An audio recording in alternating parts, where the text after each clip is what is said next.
Olá, meus amores, tudo bem com vocês? A tia Paula tava morrendo de saudade de vocês. Tava, não, estou, né? Morrendo de saudade de vocês.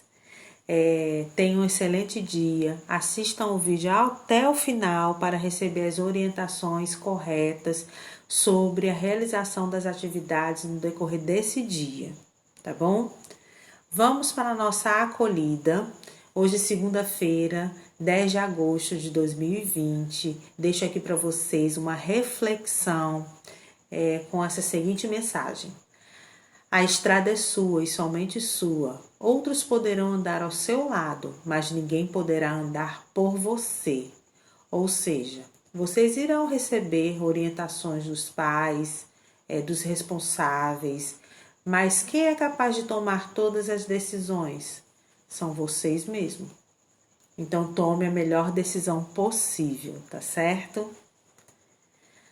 Vamos à nossa aula de português de hoje. Hoje nós teremos aula de português e de história, tá certo? Nós vamos falar sobre o gênero crônica. A gente já viu esse gênero, mas sentimos a vontade de voltarmos a esse gênero, uma vez que ele é um pouquinho mais complexo. Ao fazermos a leitura de um gênero crônica, muitas das vezes não conseguimos identificar esse gênero, diferente de uma história em quadrinhos, uma tirinha, uma fábula, uma biografia, que a gente visualiza, a gente já identifica qual é o gênero. Crônica não, ela é um pouquinho mais complexa. Vamos às características. Crônica é um gênero textual geralmente curto, elaborado em linguagem mais informal, construído a partir de fatos do cotidiano. Ou seja, quando diz que geralmente ele é curto, não necessariamente toda vez que a gente vê uma crônica, ela vai ser um texto curto. Pode vir um pouquinho mais longo, que é o caso da nossa leitura do texto de hoje. A linguagem mais informal, uma linguagem simples, coloquial, que é usada no dia a dia, construída a partir de fatos do cotidiano, ou seja, algo que aconteceu no dia a dia de uma pessoa e ela conta aquele fato que ocorreu. Tem como objetivo entreter os leitores e, ao mesmo tempo, levá-los a refletir sobre a vida e os comportamentos humanos. Costuma ser vinculado em jornais ou revistas antes de ser reunido em livros. Costuma ser, não está dizendo que obrigatoriamente vai ser. Vamos às nossas orientações para a aula de português de hoje. Primeiro, vocês farão a leitura do texto, que o título é Peça Infantil. Vocês irão encontrar esse texto no livro de português de vocês. Começa na página 162 e vai até a página 168. Olha aí que eu acabei de dizer, que a crônica geralmente é curta, mas pode vir um pouquinho mais longa, que é o nosso caso, tá certo? Façam a leitura do texto com atenção, procure um ambiente arejado, um ambiente iluminado, para que você faça essa leitura e vocês mergulhem realmente naquilo que você está lendo. Porque o leitor é aquele que lê e compreende aquilo que lê. Com barulho, no ambiente escuro, creio eu que é impossível essa leitura ser uma leitura prazerosa. Então, torne a leitura de vocês prazerosa, tá certo? Passo de número 2. Vocês irão fazer os exercícios, as atividades, que também vocês encontrarão no livro, na página 169, as questões 2, 3, 4, 5, 6 e 7. Vocês não farão a questão de número 1, começa na 2 e termina na questão 7, ok? Agora nós vamos à nossa aula de história. Nós vamos primeiro recordar. O que a gente viu na aula passada? A gente viu na aula passada que com a chegada dos portugueses aqui já habitavam, no Brasil, já habitavam um povo. Quem eram esses povos que habitavam aqui no Brasil? Os índios. A gente viu na aula passada que cada tribo indígena tinha sua cultura, o seu modo de viver.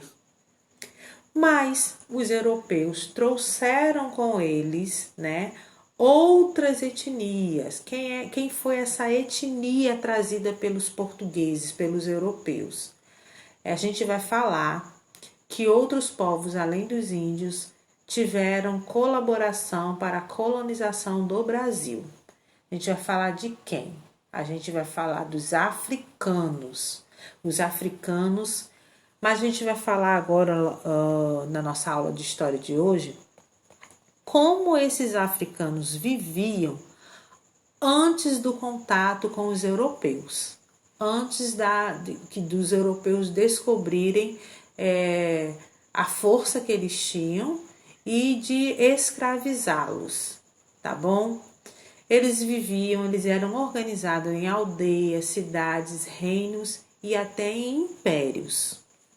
A principal atividade econômica era a agricultura, mas também viviam do comércio, principalmente da troca de mercadorias entre as aldeias. Eles praticavam rituais religiosos e acreditavam na força da natureza. Eles acreditavam muito no elemento terra, fogo, ar e água. Uma curiosidadezinha que eu trago aí por último, aí dos povos africanos. Em cada aldeia existia uma figura responsável por transmitir o conhecimento nessas sociedades aí, como eles viviam. Eles eram chamados de griots. Quem eram os griots?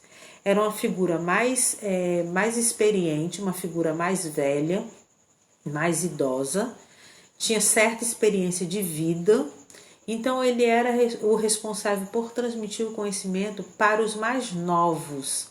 Eles eram tidos como a figura muito sábia por ter uma experiência maior de vida. Então eles transmitiam esse conhecimento aos mais novos. Eles eram chamados de griots, não esqueçam desse nome, tá bom? Agora vamos às orientações para as atividades da aula de história.